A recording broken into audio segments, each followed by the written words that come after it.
Hey everybody, JK here from Animator Island. Welcome to today's live stream. Well, it has been quite a ride since the last time I talked to you. I've been in the ER twice, and now I'm recovering from a totally different thing than the thing that I talked about last time. It has been quite a stretch. Hopefully I'm on the mend. I have some antibiotics working through me yet again, which is ironically the same antibiotics I was on for the last issue. But long story short, I had inflammation in a particular male anatomy part that you don't really want to ever have inflammation because it hurts really badly. And I couldn't walk for like a week. Or I could walk, but it was agony and I had to just kind of hobble and crawl everywhere. So now I am sort of back and feeling a little better. I can make it to my desk, so hence the live stream today. But I wanted to get back into art, back into work, back into a routine because even though I can't run around and do stuff still, I need to have something a little more structured than laying there staring at a ceiling or playing Pokemon all day, which would have sounded great to like 20-year-old me, but not anymore. So anyway, that's kind of the story. And my hope is that once this issue resolves, then I can have a break from all this stuff for a little while. But whatever will be, and I will take it as it comes. I'm still grateful to be here. All right, so I'm going to share my iPad screen and we'll get started on something. I didn't really super think about what we were going to do today. I have a couple things just sitting here that we could just look over or do or whatever. We have our gestures that I never quite finished the last round of gestures before all this stuff happened. And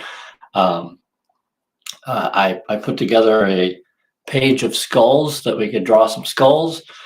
And then lastly, I've been working on Mythic Ranch Cardfire for Weekend Panda Games. And I'm working on some card ideas and some designs in that regard. So I thought maybe we could take a look at that and see how things go. I appreciate all the well wishes in the chat. I'm going to keep an eye on chat. So if you have anything you want to talk about art-wise, feel free to comment or chat between yourselves or whichever.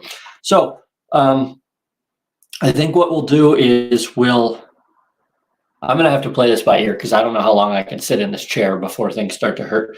But I'm going to start by opening up this file and just talking a little bit about the design concepts that I have been working through for the new game, Mythic Ranch Cardfire.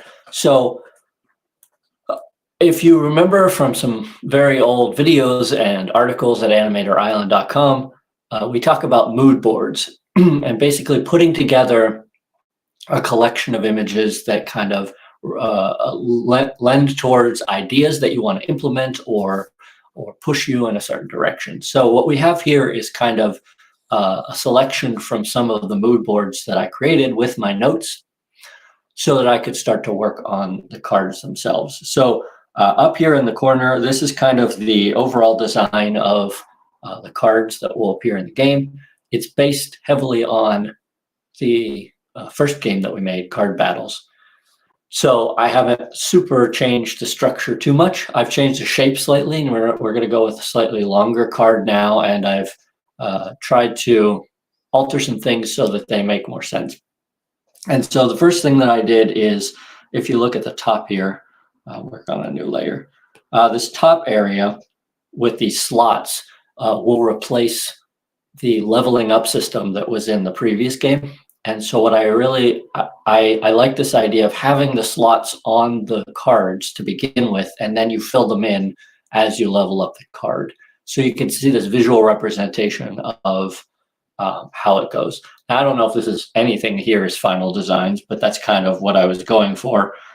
So at the top, you could see initially there'll be no little gems in place. Then you'll get 1 gem, 2 gems. And then when you get 3 gems, I don't know if you could see it on the screen here, but I've kind of lightened up and brightened the the little spheres themselves for the third stage, because that way it's like representation of you did it, you made it all the way to the top. I think that's a little subtle effect that you can include that is pretty good. What else? Some stuff like over here, I have very appealing border and shine up on top edge. These are just notes for myself to keep in mind so that when I'm working on the final designs, I can just try and implement, firstly, appeal, and secondly, a little bit of that lighting quality that I like in some of these. And then down at the bottom here, we have, I noticed, and it's again, very subtle, the border on this card to the left has a hue shift gradient from the top left to the bottom right. So it goes from this kind of orangish color to a magenta. And then behind the character itself is this nice background gradient. It really makes everything pop. And I really like what they did there. So I want to try and implement some things like that into our final designs. This one, which is kind of blurry because it was the best I could find image-wise. It has kind of a texture on the edge, which I kind of liked. I was going to try it at least and see what happens. And then this one at the end here has this really nice light to dark, subtle gradient on the card or the border. I mean, in this case, the card and the border are kind of one thing, but I like that idea of having both the hue shift gradient and then also the border gradient. F2P Bolts is now following. So thanks for following. Welcome to the live stream. So anyway, that's kind of the thought process behind what I've been working on or was working on before I had an ailment. And so far it's going pretty well. It's very nice to have the fundamental base that we started with Mythic Ranch card battles.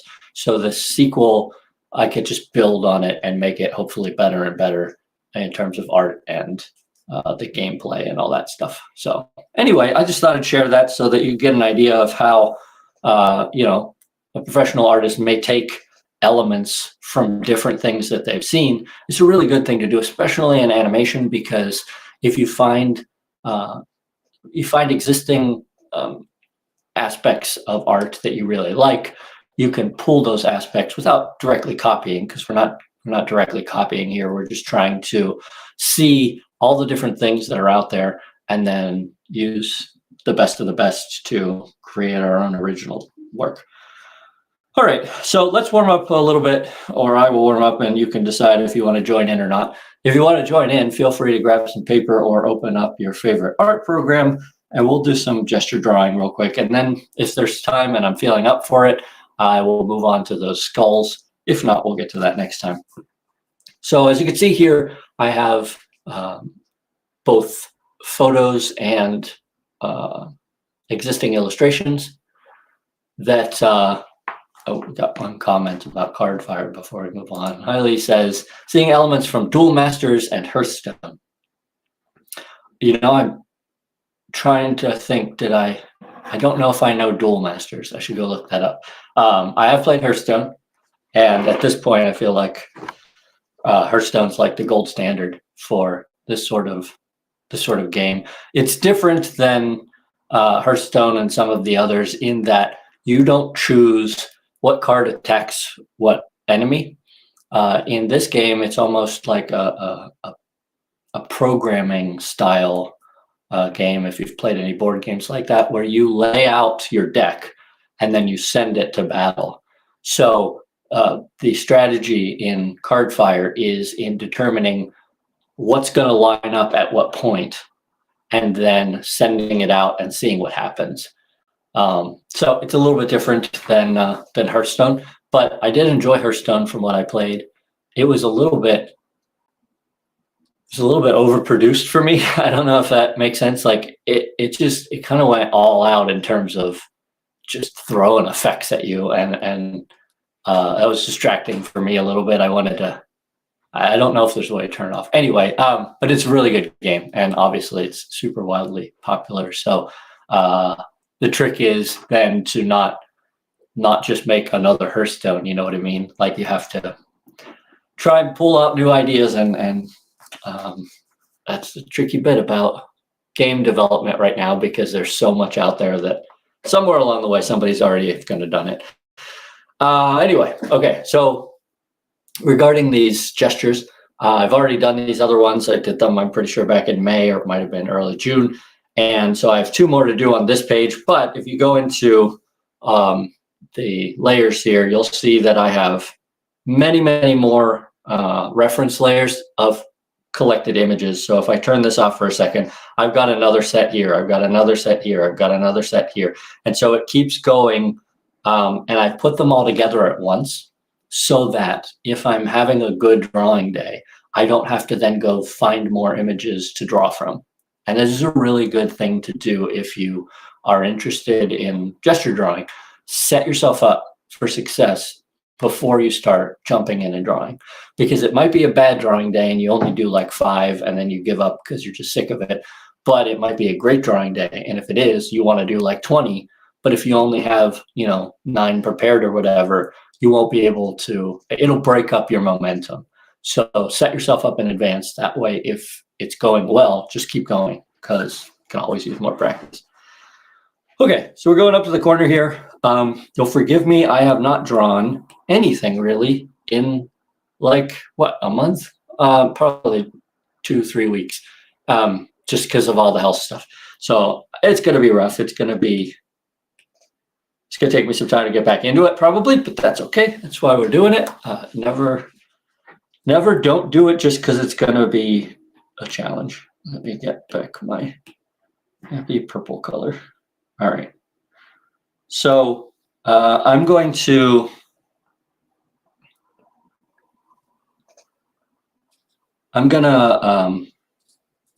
use this as a reference. I'm not going to copy 1:1, so I'm going to try and put in a bit more of the proportions that I established are the ones I want to use, but I'm going to try and keep aspects of this pose. So tricky leg there. It's very interesting that I would say that the anatomy is broken, but it's very hard to do what's happening in this image, where your feet are angled, your knees are angled together and your feet are angled together in this way, and the pelvis is going backwards. It's a very interesting pose. I could see that I have not pushed it enough compared to the original, and that's okay. I can always go back and do it again, but we'll start where we're starting so that I can just work on something. All right, so as I've said in the past, at this stage, we have almost all the information we need in order to complete this pose. If the reference image disappeared, I could finish this pose just based on what I have. I probably would want to add in a little bit of directional elements so that I know what's going forward and back and all that other stuff. So that would go in here, and we'd make that kind of a bucket. But otherwise, all the information is here. So we'd be able to go in and just continue to work. So what I'm going to do, I think, is I'm going to knock this down a little. Whoops, that's too much.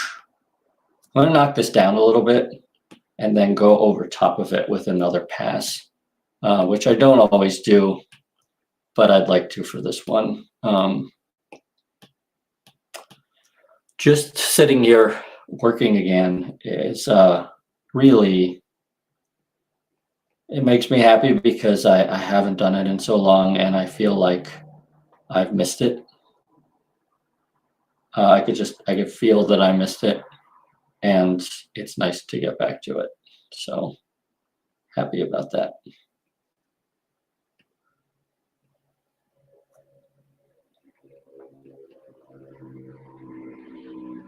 And the second pass is not like super clean, but I'm cleaning it up as I go a little bit so that I can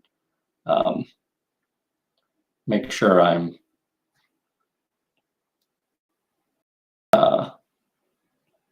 kind of tying down if we're using animation terms, I'm going in and tying things down so that I can get a clear picture of what's happening, what's in front, what's behind, all that stuff.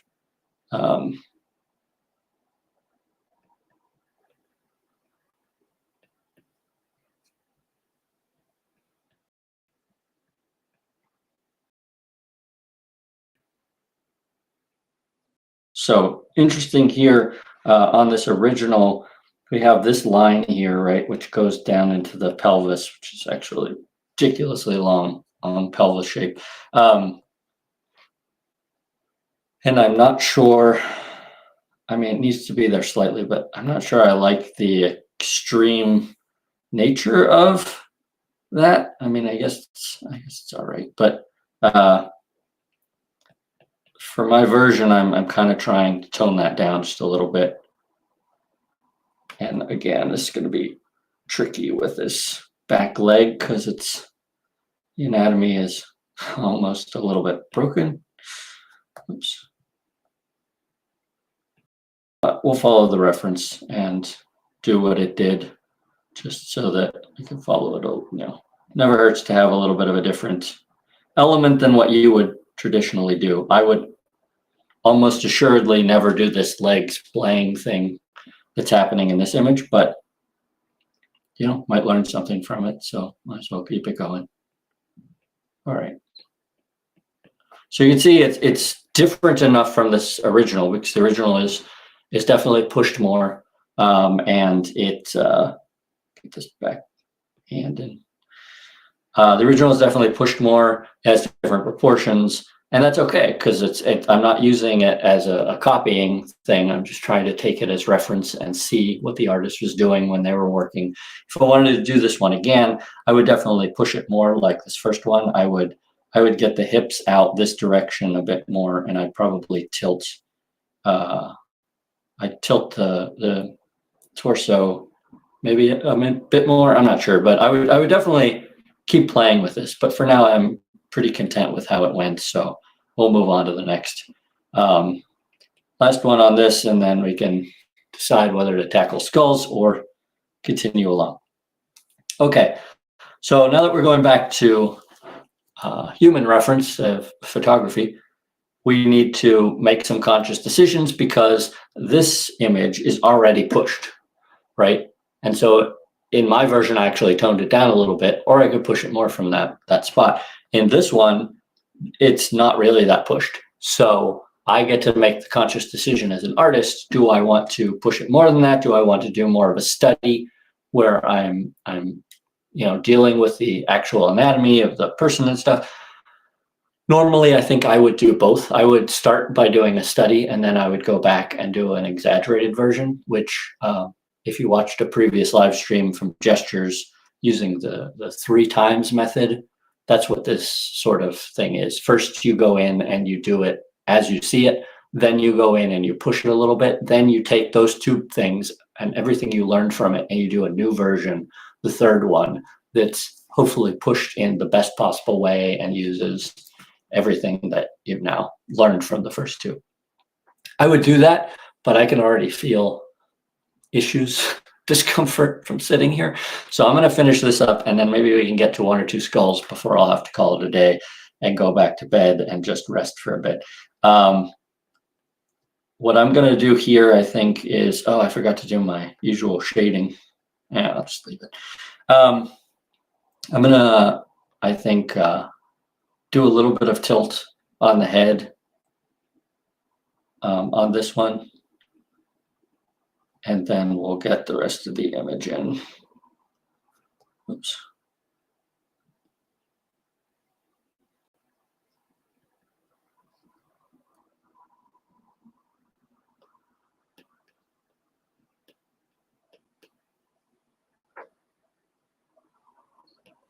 So we're putting in some contrapposto here. That's where you have the head tilted this way, the shoulders tilted this way, and then the hips tilted this way.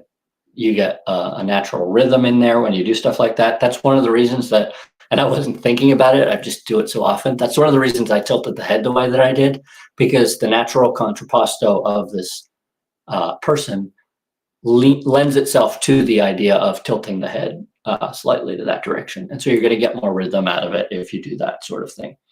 You don't have to do that. You can certainly you can break contrapposto, but if you want rhythm and that sort of natural beauty of movement, typically you're going to have that contrast of tilts, right? Tilt to the head, opposite tilt to the shoulders, back to the same tilt as the head on the hips. Really nice way to just make things work and make it elegant. All right, let's get that down there. We got our leg out here. And then we need our arms. I'm going to shrink this down just a smidge so I can get everything in there correctly.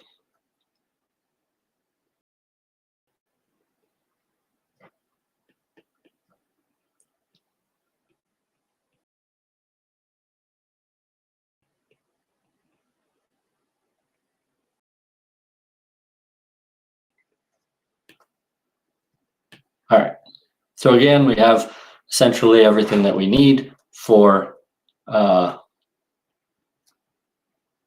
finishing this image.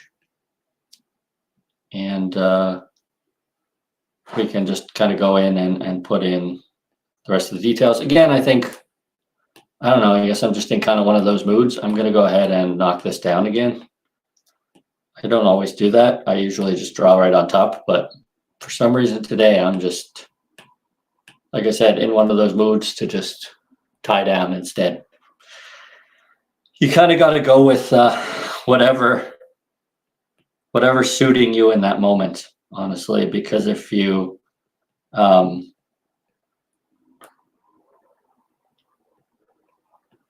try and force technique that isn't working for the day, it's going to hurt your whole process. I'm not saying abandon it forever. Like other days, I will go back and just work straight on top. But today, whatever reason, I'm feeling like this is the way to go. So we'll do it.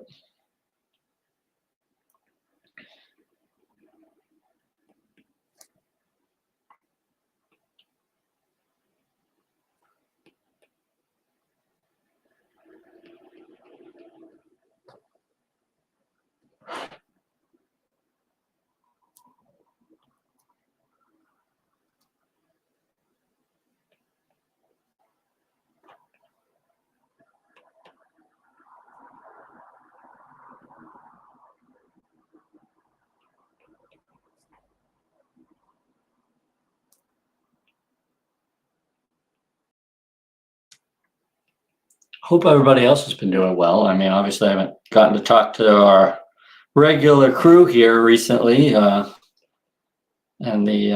all the stuff that you guys have been working on are chugging along. I know Ferdinand has been keeping up with the mentoring sessions. I don't like where this leg is hitting in that knee. It's creating a terrible tangent, so I would fix that in the next pass. But yeah, Ferdinand's been continuing with the, I'll add the little ticker there at the bottom. He's been continuing with the mentoring sessions. So if you're interested in some mentoring, you should definitely check that out. One of these days I got to stop by during one of those things because for some reason I've only ever missed them. But individual mentoring is really the way to go if you can swing it. You'll learn so much out of that because you'll be able to get that one-on-one help and support that really, it just takes your work to a whole nother level. It's one of the best things that I did when I was younger. I found a mentor online. We did mentoring together for probably a year and a half or so. It's really, really helpful. So definitely recommend it. Okay, so that kind of just gives us a little bit of the main gesture and the main idea that we're going for. Again, I don't like where this leg is showing up. It's hitting a tangent here at the knee, not a fan. I need to move that, so I would probably move it up here a little bit more, but that's all right. I'm not shooting for perfection today. So we'll go in and I'll just get kind of,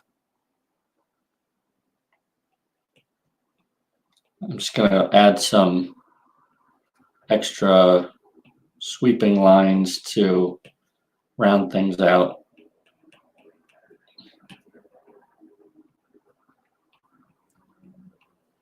And then I will darken the back shapes a little bit, just so that see what's behind and what's above, below.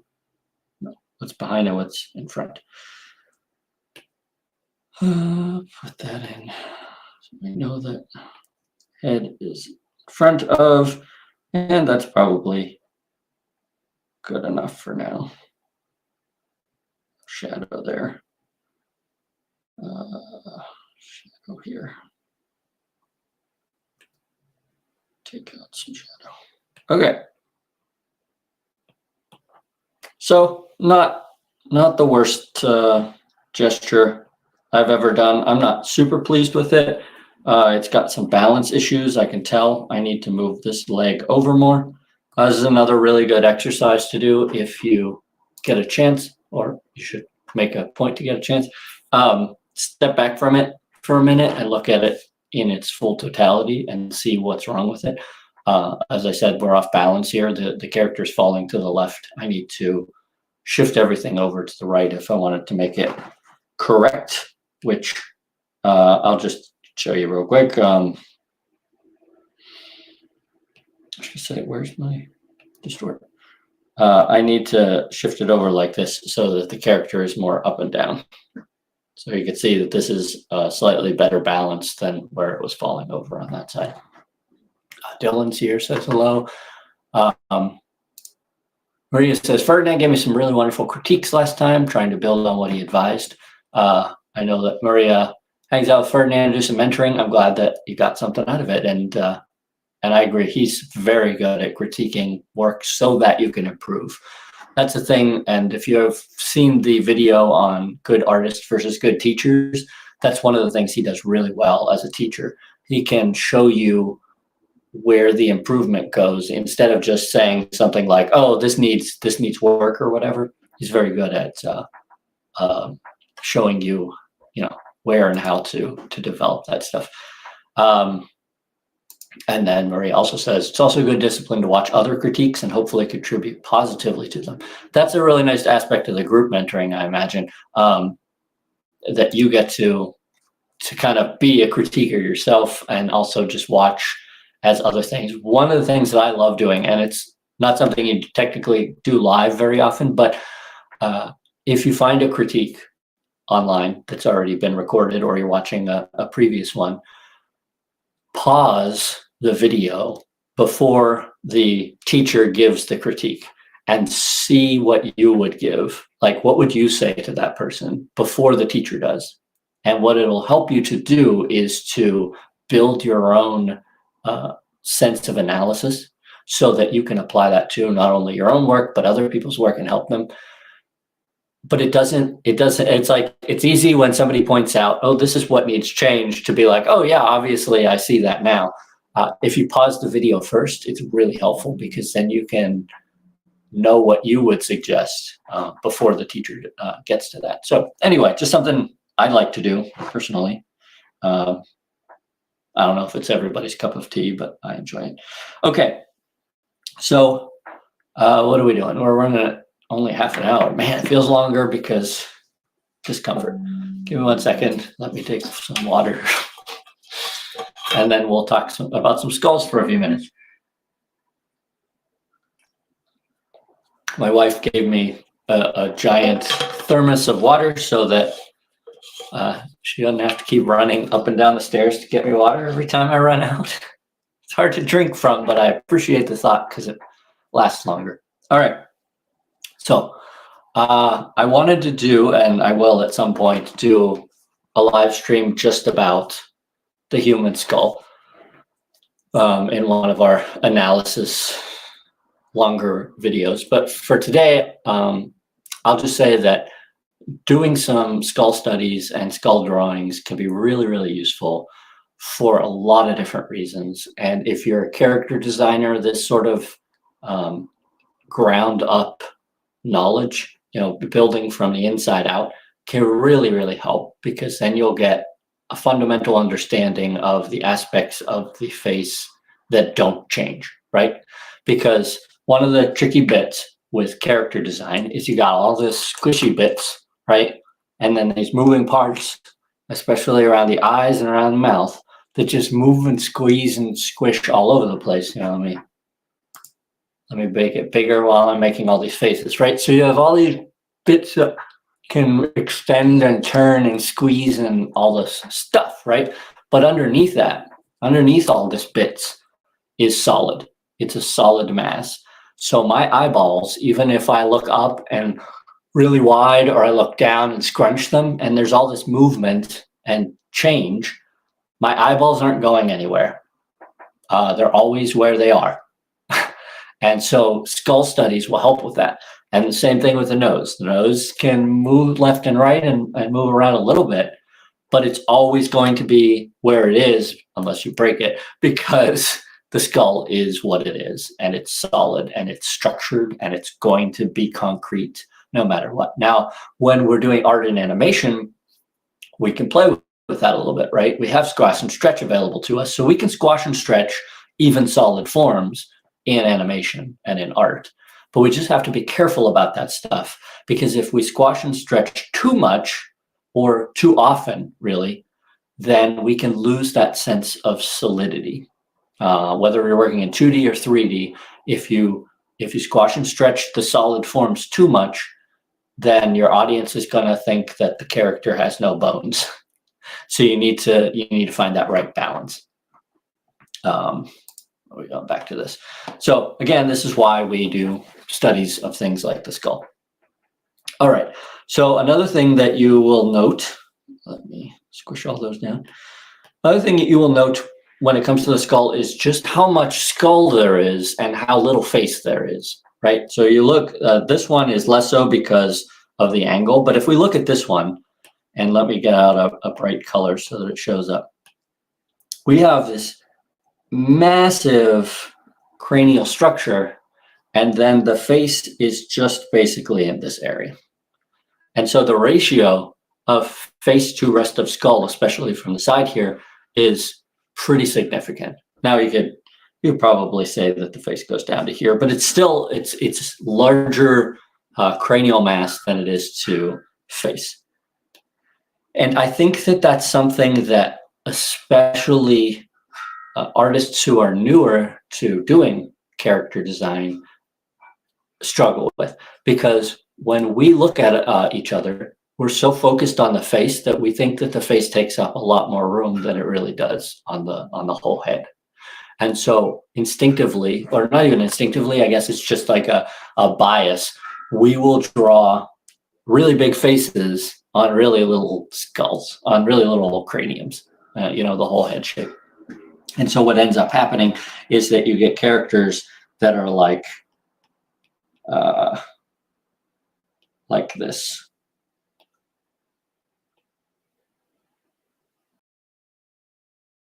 Now, there's nothing wrong with this design, but you've lost the entire head of the character. Like you've pushed their proportions, and if you're doing it on purpose, then by all means do that on purpose. But realistically, if you're going to get the right ratio, you're going to keep the face lower and not so extreme. And here you'll see, like, look at all of this space, right? That's not the face, but that's going to lend itself to being not necessarily a more realistic character, though that may be the case, but a more believable character, because that's where his brain lives. And in the first one, which again is a thing that plagues a lot of new artists, and it did for me for a very long time, I just ignored the rest of the head. So don't do that. And that's why, again, skull studies can be really helpful. All right, let me get to at least one skull study before I quit. One thing that I really love to do when it comes to skulls is to work with straight lines. Because the skull is generally a very spherical form, I like to work with straights because it gives it a dimensionality. And we talked about this a little bit in the live stream that I did a while back on chunkiness and form, right? We talked about this idea of using straights to describe form that maybe it's not particularly straight. So if once again, I'll go back to a brighter color here. If we look at this reference, there's this curve right here, right? This is a really elegant curve. It's got nice contrast between long parts and short parts and things like that. But for me, what I'm going to go in and do is I'm going to simplify this, and I'm going to add just straights. And this won't necessarily be quote unquote accurate. This will give it a more dimensional quality that, which hopefully you'll see. Come on, erase. You could do it. Erase. Oh my gosh. There we go. Sorry, the gestures were not working for me. I'm getting too sweaty, I bet. Okay, so what I'm going to do then is I'm going to simplify this form with straights to try and just kind of do a study of the proportions and the overall shapes and things like that. So I will go in and I will take out some of those curves for the sake of the study and see how few straights I can use in order to describe this poor fellow who has lost his skin. So here on the front of the face, we have this nice round shape, but instead I'm going to ditch that. And I need to keep watching where my proportions are, so I'm off here. I'm not off by a ton. Where am I off by?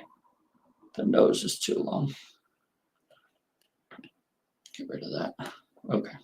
So here I'm going to make the front of the skull flat, and then I can go back in later and add in more detail and elements that will help me to describe that a little bit better.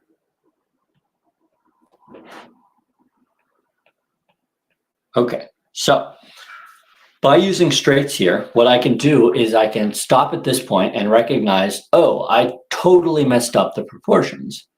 Hopefully you can see where I've totally messed up those proportions. And by doing it this way, I can go back in and start fixing what I see is obviously broken. So one more time, I'm going to knock this back a little bit, and then we're going to go back in and fix what I broke, because this is not correct enough.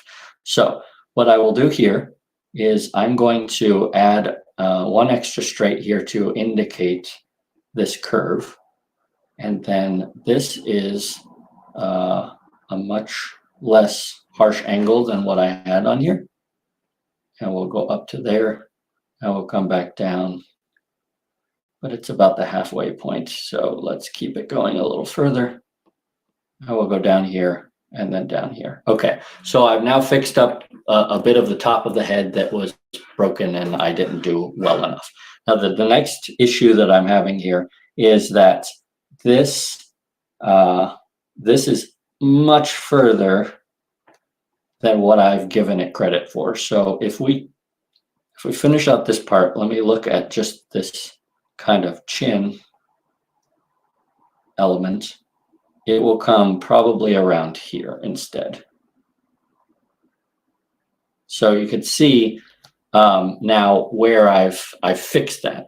Again, I fell into the same trap that I just talked about, where we don't give enough space to the main cranial shape than we do the face. I wanted to make the face more important than it was, and it's not as large as it is here. So Let's see. That needs to stick out to about here. And then we'll come back down and here.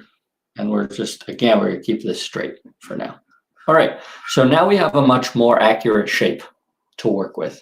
Is it perfect? No, it's not perfect. I can look back and I see, okay, so judging by where things line up, this spot should probably hit the bottom of the nose. So the nose should probably go to here. And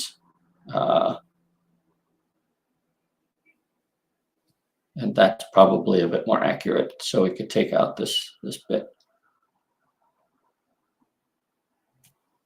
So this, and so I'm honing and making it more and more accurate and that sort of thing.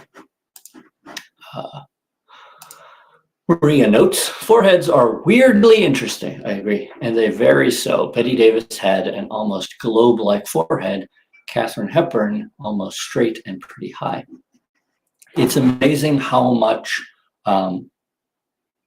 proportion changes the entire look of a person. I think I mentioned it in one previous live stream. I had a friend who, because of a breathing issue, had to have reconstructive surgery on her nose.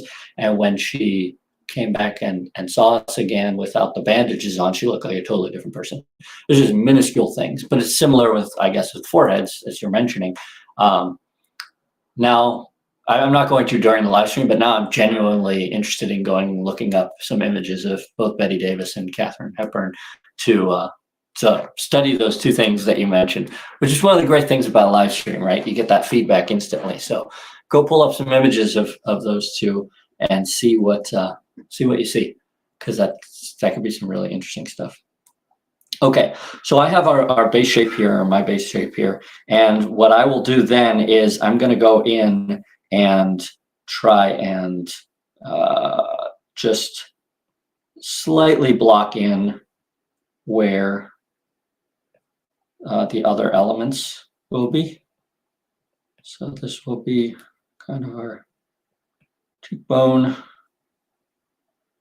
and it'll go up into this area. Now here I am going to add a curve just to indicate that recess in the side of the skull. And I can keep going in and just tying down and tying down and tying down to make it everything they can be. And again, here I'm going to probably also add a curve.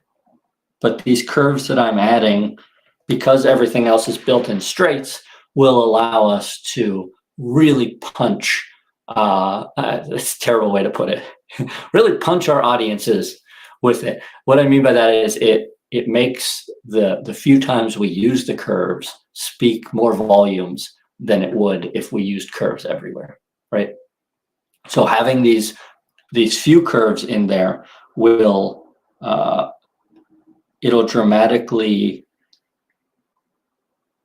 call attention to them because they're different, because then we're just talking about contrast. So here I will, I think, stick to straights,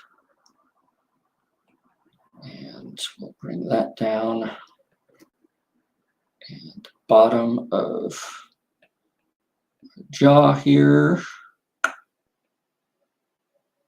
top of our jaw here. Here I'm very tempted to use straights again, but I'm going to refrain from doing so. I mean, to use curves, because everything is so curved. And I'm going to refrain from it for now.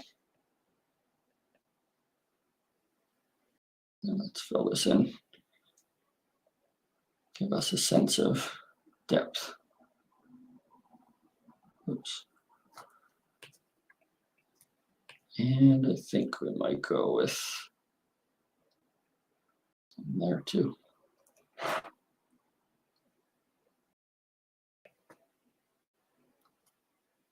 So now I would, consider going back in and adding in the extra bulk of where the skull juts out in certain ways.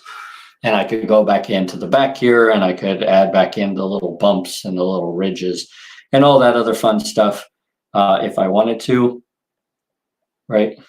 I could go so to here, we got our ear canal. And then we could add in this kind of shape. It's in shadow. And then this, which is also in shadow. We can go back and we can keep tweaking all that stuff. And then here, also